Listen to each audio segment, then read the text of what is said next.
Thank you very much for joining me. Well, it's looking like people are not going to get their SNAP benefits this coming month. So I thought I would cover how it's going to affect big businesses like Walmart and the smaller stores that really depend on the Supplemental Nutritional Assistant Program. Some people actually sell their food stamps to buy things that they're not allowed, such as pot, or to get their hair done and nails done and whatever. Yep, even alcohol. They're going to see a big drop in those sales. So I was wondering how it was going to affect Walmart because my daughter works for Walmart, how it's going to affect the food banks and the supply chain. You might be surprised, so stick around and I'm going to get into this. Walmart generates approximately $2 billion in monthly sales from the Supplemental Nutritional Assistance Program, SNAP. Walmart capturing about 24% of the total SNAP spending. Monthly government benefits that are paid out is $8.3 billion per month. Walmart collects $2 billion in sales from that. SNAP sales represent around 8% of Walmart's overall grocery revenue, making it a key but not a dominant proportion of their $681 billion yearly income. These figures can fluctuate slightly with program participation. There has been a decline of about 15% of U.S. households using food stamps so far this year. Now, that 24% that they collect is nationwide. A full month halt in benefits for November could wipe out the entire amount. SNAP drives around 8% of Walmart's overall grocery revenue, and disruptions would shift spending towards only the lowest margin staples like rice, beans, and canned goods, reducing average basket size and profit margins by an estimated 1.5 to maybe 2% across the retail sector. Walmart will be hit hardest due to its heavy reliance on these shoppers.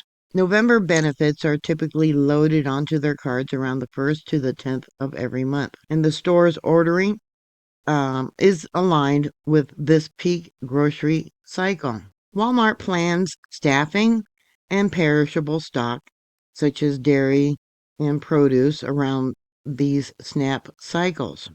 A pause could result in excessive inventory waste, reduced employee hours, and supply chain bottlenecks, potentially adding to millions in unrecoverable costs. Desperation from delayed benefits might boost shoplifting of food items, further eroding margins in affected stores.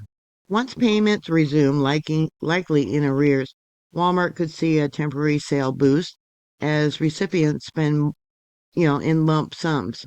But this would probably strain logistics during the holiday season. This loss is a small fraction of Walmart's $681 billion annual revenue, so it's unlikely to trigger store closures or major strategic shifts. Rumors of Walmart closing stores on November 1st due to SNAP delays or looting threats, they say, are false. The company has confirmed it will remain fully operational. States may step in with emergency aid, softening the blow. It depends on the region. Walmart would likely increase food donation to food banks if SNAP benefits are delayed or reduced, but the volume would be modest related to loss of sales. Back in 2013, during the government shutdown, Walmart donated 35 million pounds of food nationwide versus a typical 25 million annually. In 2023, during the debt ceiling crisis, donations spiked to 40% in affected regions, according to Feed America Partners. Now, for this year, 2025, Walmart already donates 600 million pounds of food annually through its Fight Hunger Spark Change. But that wasn't just food, it was also unsold inventory, maybe school supplies, things like that. A November 2025 SNAP delay would likely trigger an additional 10 to 20 million pounds in donations. Most of that would probably go to areas or happen in areas like Texas, California, Florida, and New York. During SNAP cycles, which would be from the 1st to the 10th of every month, 30% of produce, dairy sales, and low-income stores see less perishable inventory. Items like milk, bread, and bananas, yeah, they spoil the fastest. There's also a tax incentive to donate to the food banks. They get a 15% taxable cut for food donations versus cash. If they donated cash, it would only be 10%. So Walmart could end up donating an extra 20 million pounds in food across the country. The loss of revenue would be 1.5%, which they would never be able to recover. But I think they eventually would, with the higher prices that would come later. Right now, they are saying that food bank capacity is at 90 to 95%. That's for the fourth quarter due to holiday demand. Perishables require cold chain transport, and many companies don't have the trucks to keep the food closed. The Walmart my daughter works at, the food banks actually come there and pick up the food, but it's often in pickup trucks. What will probably happen if this continues, Walmart may prioritize shelf-stable items such as canned foods, pasta, over fresh produce. So that will have a nutritional impact on people too. Now, the states they expect that they will have extra donations would be Texas, anywhere between 3 and 5 million pounds in food. California will probably have 2 to 4 million pounds in food extra that they're going to donate. And Florida, anywhere from 2 to 3 million pounds in extra food that they're going to donate. But once again, this is a drop in the bucket. Walmart collects $2 billion monthly in SNAP benefits that they're going to lose. And there's going to be a definite strain on food bank infrastructure. Walmart will likely cut employees' hours in the short term if SNAP benefits are delayed or reduced for November. Typically, 1 to 15% are going to be affected in different stores. There's not supposed to be any mass layoffs coming. Walmart uses AI-driven labor models for their workforce management system. It auto-adjusts hours based on projected sales. A $2 billion monthly SNAP loss might trigger anywhere from 3 to 5% chain-wide hour cuts, and that would be mostly concentrated in low-income zip codes. During the 2019 partial shutdown, Walmart reduced hours by 8 to 12% in heavy SNAP regions such as Texas, Florida, and California. And that lasted for about 2 to 3 weeks. So who's going to get their hours cut? Well, the biggest group of people would be cashiers and stockers. That would be anywhere from 10 to 20% of those people would get their hours cut. In the produce or deli section, they may lose anywhere from 15 to 25% of their hours. And the pharmacy and auto departments probably won't see any cuts at all. They're not related anyway with SNAP dependents.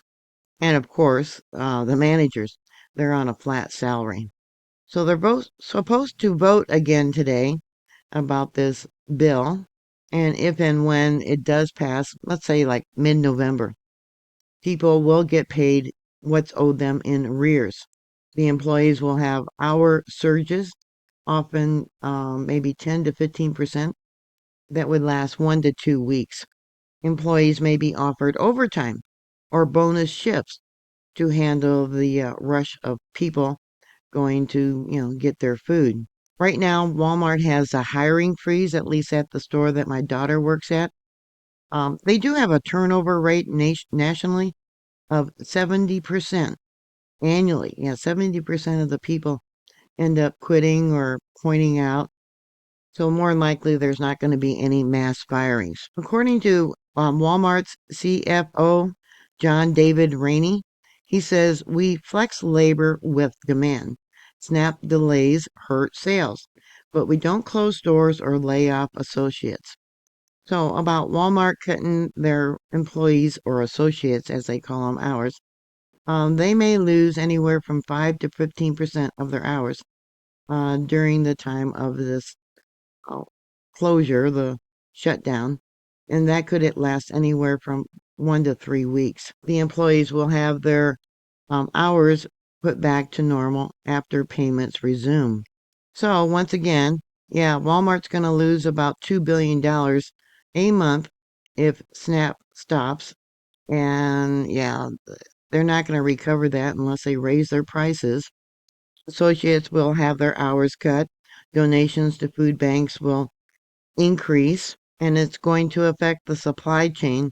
Yeah, there's going to be a mad rush of people when they do get their retroactive past food stamps. And that's, yeah, you're going to see shelves really empty and bare. And yeah, until things can get back to normal. How long would that take? I don't know. So, what are your thoughts? Put your comments down below. Thank you very much for watching.